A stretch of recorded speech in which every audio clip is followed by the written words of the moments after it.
এই সংসারে সব থেকে বেশি কঠিন কাজ কোনটা? কেউ বলবেন যুদ্ধ করা, কেউ বলবেন ধন অর্জন করা, আবার কেউ বলবেন জ্ঞান অর্জন করা সব থেকে বেশি কঠিন। এবার প্রত্যেক ব্যক্তির নিজস্ব অভিজ্ঞতা আছে, আর সেই অনুসারে তার নিজস্ব একটা উত্তর আছে। সাধারণভাবে দেখতে গেলে এই সংসারে সব থেকে কঠিন হলো তপস্যা করা, অর্থাৎ সব কিছু ত্যাগ করে তপস্যায় নিজেকে বিলীন করে দেওয়া। এবার এর থেকে বেশি কঠিন এই সংসারে আর কি বা হতে পারে? এই সংসারে, এই সমাজে, নিজের পরিবারের মধ্যে থেকেও ধৈর্য ধরে সামনে অগ্রসর হওয়া, এটা হলো সব থেকে কঠিন কাজ। কারণ যখন আপনি তপস্যা করেন তখন সেখানে আপনার ধৈর্য ভাঙার মতো কেউ থাকেন না, না কোনো বন্ধু, না কোনো আত্মীয়, না কোনো শত্রু, কেউ না। কিন্তু যখন আপনি এই সমাজে, এই পরিবারে থাকেন, কোনো না কোনো ব্যক্তি এসে আপনার ধৈর্যের বাঁধ ভেঙে দেওয়ার ক্ষমতা রাখেন। তারা আপনার ধৈর্যের বাঁধ ভেঙে দেয়, আর কখনো কখনো তারা অনিচ্ছাকৃতভাবেই সেটা করে থাকেন। কারণ তাদের মানসিকতা আপনার থেকে আলাদা, তাদের কর্ম আপনার থেকে আলাদা, তাদের দৃষ্টিভঙ্গি আপনার থেকে আলাদা, জীবন যাপন আপনার থেকে আলাদা। সেক্ষেত্রে আপনি ধৈর্যচ্যুত হন, প্রসন্নতা আপনার থেকে ছিনিয়ে নেওয়া হয়। সেই জন্য এই সংসারে, এই পরিবারের থেকেও ধৈর্য ধরে সামনে অগ্রসর হওয়া কোনো পর্বতের শিখরে গিয়ে তপস্যা করার থেকেও অনেক বেশি কঠিন। আর যে ব্যক্তি এই সমাজেই, এই পরিবারে, সেই সকল মানুষের মধ্যে থেকে গিয়েও ধৈর্য ধরে অগ্রসর হতে থাকেন, যারা এই কাজটা শিখে নিতে পারেন, তারাই কিন্তু জীবনে আনন্দ লাভ করতে পারেন। এই ধৈর্যই শেষে আপনার জীবনে প্রসন্নতা বহন করে আনবে। তাই ধৈর্য ধরে জীবনের পথে অগ্রসর হন, আর আমার সাথে ভালোবেসে বলুন, রাধা রাধা। এই জীবনে তিনটি গুরুত্বপূর্ণ শব্দ আছে যা বোঝা আমাদের কাছে খুব গুরুত্বপূর্ণ, এবং এই তিনটি শব্দের নিজস্ব অর্থ আছে। প্রথম হলো সঙ্গবদ্ধতা, অর্থাৎ একসাথে মিলে কাজ করতে হবে, একসাথে মিলে পরিশ্রম করতে হবে, সামনে এগোতে হবে। এরকম করতে পারলে আপনার শক্তি বৃদ্ধি পাবে, আপনার ক্ষমতা বৃদ্ধি পাবে, আপনি এগোতে পারবেন এবং অনেক দূরে যেতে পারবেন। দ্বিতীয় হলো আত্মবিশ্বাস। হেরে যাওয়া বস্তুও আবার জিতে নিতে পারবেন। যদি আপনার নিজের আত্মবিশ্বাস থাকে তাহলে আপনি কখনো পরাজিত হবেন না। এবং তৃতীয় হলো অহংকার। জয়লাভ করার পরেও কিন্তু এটা আপনাকে পরাজিত করতে পারে। সেই জন্য জীবনে সঙ্গবদ্ধ হন, আত্মবিশ্বাস রাখুন, কিন্তু কখনোই অহংকার করবেন না। এই অহংকার আপনার থেকে সব কিছু কেড়ে নিতে পারে। এই অহংকারের জন্যই মথুরাপতি কংস নিজের পতনের দিকে অগ্রসর হয়েছিলেন। এই অহংকারকে ত্যাগ করুন, আর আমার সাথে ভালোবেসে বলুন, রাধা রাধা। আমরা যখনই কোনো গাছের চারা রোপণ করি তখন সবার আগে পরীক্ষা করে দেখি যে যেখানে আমরা চারা রোপণ করতে চলেছি সেখানকার মাটি আদৌ উর্বর কি না, সেই মাটি সেই চারাকে বাড়তে সাহায্য করবে কিনা। যখন একটা চারা রোপণের আগে আমরা এত কিছু ভাবতে পারি, তাহলে কাউকে বিশ্বাস করার আগে আমরা কেন ভাবি না? জীবনে কখনো এই বিশ্বাসরূপী চারা কোথাও রোপণ করার আগে বোঝার চেষ্টা করুন যে যার ওপর আপনি বিশ্বাস করতে চলেছেন সে কি আদৌ আপনার বিশ্বাসের যোগ্য কি না। ভেবে দেখুন সেই ব্যক্তি ভবিষ্যতে গিয়ে আপনার বিশ্বাস ভাঙতে পারে কি না। এটাও ভেবে দেখুন যে যাকে আপনি বিশ্বাস করতে চলেছেন তাকে আপনি বিশ্বাস করলে নিজের জীবনের উদ্দেশ্যে আপনি অগ্রসর হতে পারবেন কি না। আর তার জন্য প্রয়োজন সঠিক সিদ্ধান্ত, পরখ করা, কোনটা উচিত কোনটা অনুচিত সেটা বোঝা। আর তাতে কিন্তু আপনি সন্দেহবাতিক হবেন না, তাতে আপনি আরো নিপুণ হয়ে উঠবেন। তাই যদি আপনি নিপুণ হয়ে উঠতে চান তাহলে বোঝার চেষ্টা করুন, পরখ করে দেখুন, কোনটা উচিত কোনটা অনুচিত বুঝুন। আর বিশ্বাস তখনই করুন যখন আপনি 100% নিশ্চিত হবেন যে সে বিশ্বাসের যোগ্য। আসুন আমার সাথে ভালোবেসে বলুন, রাধা রাধা। রাধা কখনো কখনো আমার জন্য বড়ই সুগন্ধি আতর নিয়ে আসে, পারিজাত ফুলের মালা নিয়ে আসে আমার প্রসাধন করবে বলে, এবং আমার সব থেকে বেশি প্রিয় মাখন নিজে হাতে বানিয়ে আনে আমাকে নিজে হাতে খাইয়ে দেবে বলে, সবকিছু আমাকে প্রসন্ন করবে বলে। কিন্তু আপনি কখনো ভেবেছেন যে এই আতর কিভাবে বানানো হয়? সহস্র ফুলের পাপড়ি একসাথে পিষে নিতে হয়, তারপরে তার থেকে যে রস নিঃসৃত হয় সেই রস দ্বারাই আতর তৈরি হয়। অনেক সংখ্যক ফুলকে অসীম যন্ত্রণা ভোগ করতে হয়, তবে তারা আমার প্রসাধন সামগ্রী হয়ে উঠতে পারে। দুধ থেকে মাখন তৈরি করার জন্য কতটা পরিমাণ মন্থন সহ্য করতে হয় সেটা আপনি জানেন। ঠিক সেই রকমই হলো আমাদের জীবনও। বিপদও আসে, কঠিন পরিস্থিতিও আসে, এর সম্মুখীন হতে শিখুন। মনে রাখবেন, আপনি হলেন সেই দুধ যাকে মন্থন সহ্য করতে হবে মাখন হয়ে ওঠার জন্য।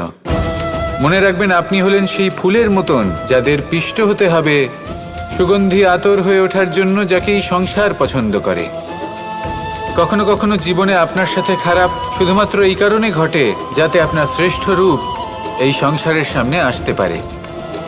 শুধুমাত্র কঠিন পরিস্থিতি এবং বিপদকে একটা সুযোগ হিসেবে দেখার চেষ্টা করুন। আপনার জন্য এই সংসার বদলে যাবে, সংসারকে দেখার দৃষ্টিভঙ্গি পাল্টে যাবে, আপনার ভাগ্য পাল্টে যাবে, আর এই মন প্রসন্ন হয়ে বলবে, রাধা রাধা। পাশা নামক এই খেলাটি আপনারা নিশ্চয়ই খেলেছেন, না খেলে থাকলে দেখেছেন, আর যদি দেখেও না থাকেন তাহলে নিশ্চিত রূপে শুনেছেন। মহাভারতের এই মহাযুদ্ধ কোথাও না কোথাও এই পাশা নামক খেলার কারণে হয়েছিল।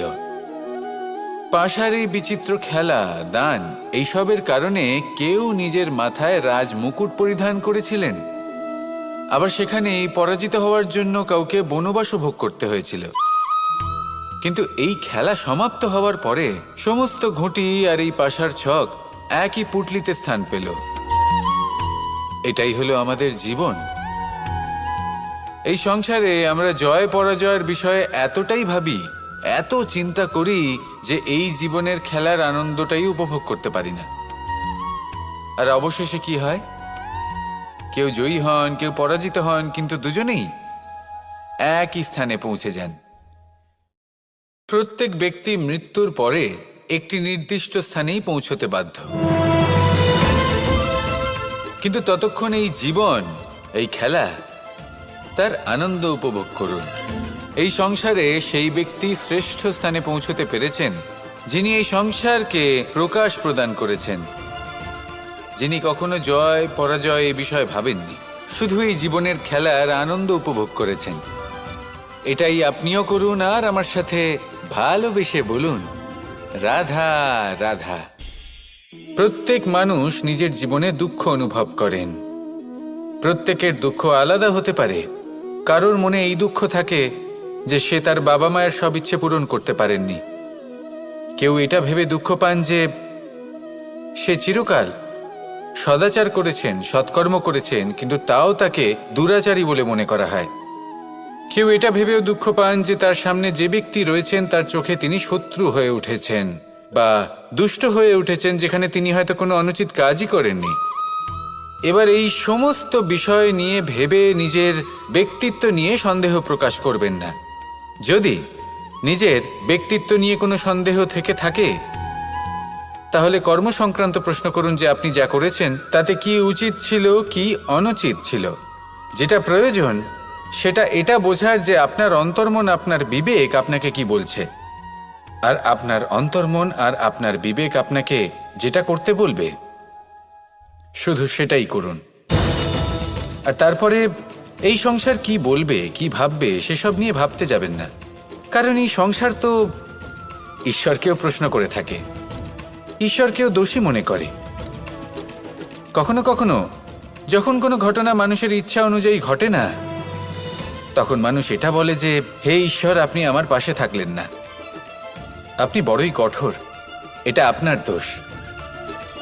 যেখানে বেশিরভাগ সময় হয়তো সে নিজেই নিজের কর্মফল ভোগ করছে, আর কখনো কখনো ঈশ্বর হয়তো তার জন্য আরো ভালো কোনো পরিকল্পনা করে রেখেছেন, কিন্তু মানুষ সেটা বুঝতে পারে না। তাই দিনের শেষে যেটা প্রয়োজন সেটা হলো নিজের মনের কথা বুঝতে হবে। আপনার বিবেক কি বলছে শুধু সেটাই করুন আর সামনে এগোতে থাকুন। আমার সাথে ভালোবেসে বলুন, রাধা রাধা। পরিবর্তন, এটা হলো সৃষ্টির অমূল্য নিয়ম। এই সংসারে সবকিছু সময়ান্তরে পরিবর্তিত হয়, এই সময়ও পরিবর্তিত হয়। পরিবর্তন চিরকাল হয়ে এসেছে আর চিরকাল হতে থাকবে, কিন্তু এবার আমরা সেই পরিবর্তন কিভাবে লাভ করব যেটা আমাদের প্রয়োজন, যেটা আমরা চাই। আমরা জীবনে বিকাশ চাই। এই বিকাশ কিভাবে লাভ করতে পারি? এই প্রকৃতি কিন্তু আমাদের অত্যন্ত উত্তম উদাহরণ দিয়ে বুঝিয়েছে। একটি বিন্দুর উদাহরণ দিয়েছে যা ভবিষ্যতে একটা বিশাল নদীর আকার ধারণ করে। এটা কিভাবে হয়? মেঘ থেকে একটি বিন্দু ঝরে পড়ে সেই পর্বতের ওপর যেখানে হিম আছে। সেই হিমের সংস্পর্শে আসা মাত্র সেই বিন্দুর সাথে আরও বেশ কিছু বিন্দু যুক্ত হয়। তারপর তারা অগ্রসর হয়, আরও কিছু বিন্দু যুক্ত হয়, আস্তে আস্তে একটা ক্ষীণ ধারার রূপ ধারণ করে এবং সেটাই ভবিষ্যতে আরও এগোতে থাকে। অনেকটা যাওয়ার পর যখন অনেক সংখ্যক বিন্দু একসাথে যুক্ত হয় তখন সেটা বিশাল নদীর আকার ধারণ করে। এবার আমরা মানুষ বলে আমাদের সাথে এই নিয়মের অন্যথা হয় তা নয়। আমরাও এই প্রকৃতির অংশ, আমাদের ক্ষেত্রেও একই নিয়ম প্রযোজ্য। যখন পরিশ্রম করে অনেক সংখ্যক বিন্দু আমরা একত্রিত করব তখনই পরিবর্তনের নদী প্রবাহিত হবে। প্রয়োজন হলো নিরন্তর পরিশ্রম করা এবং ধৈর্য ধরা।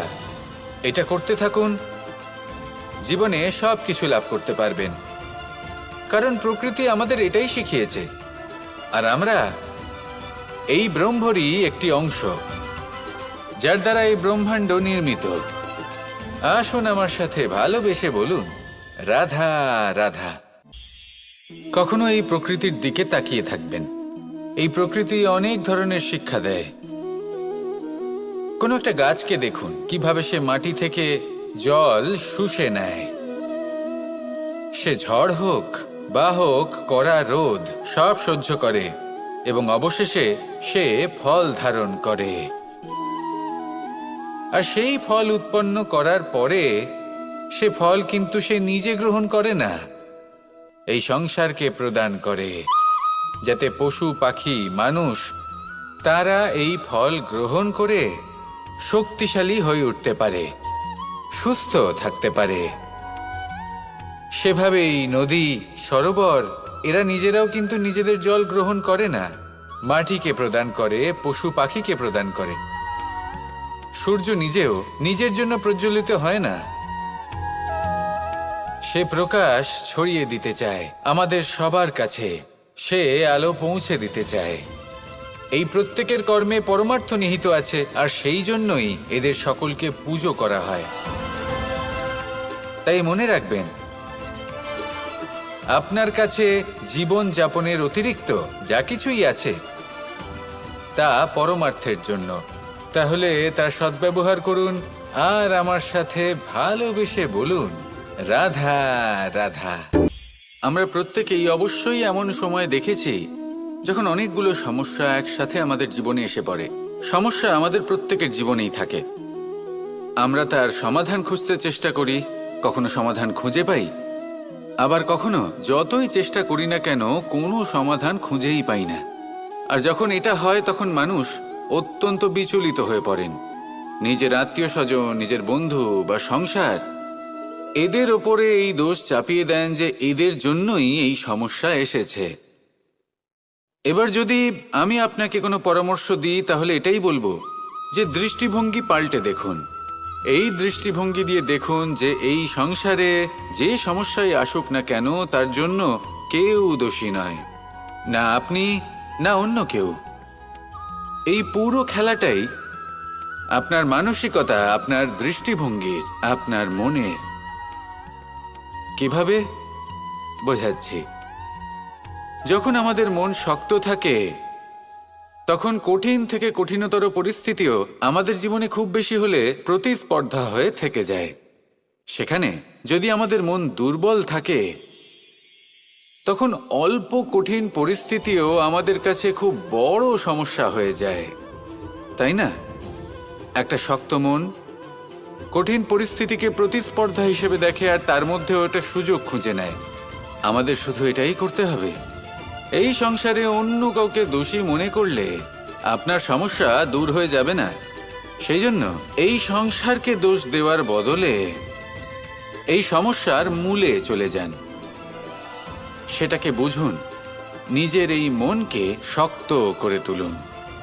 যদি আপনার মন শক্তিশালী হয়, তাহলে এই সংসারে অনেক বড় বড় কঠিন থেকে কঠিনতর পরিস্থিতিও যদি আসে, আপনার জীবনে যতই বড় বড় সমস্যা আসুক না কেন, আপনার লক্ষ্য লাভে বাধা দিতে পারবে না। আসুন আমার সাথে ভালোবেসে বলুন, রাধা রাধা। আমরা সবাই পাথর দেখেছি, পর্বতও দেখেছি, শুকনো পাতাও দেখেছি, শ্যামল বনানীও দেখেছি।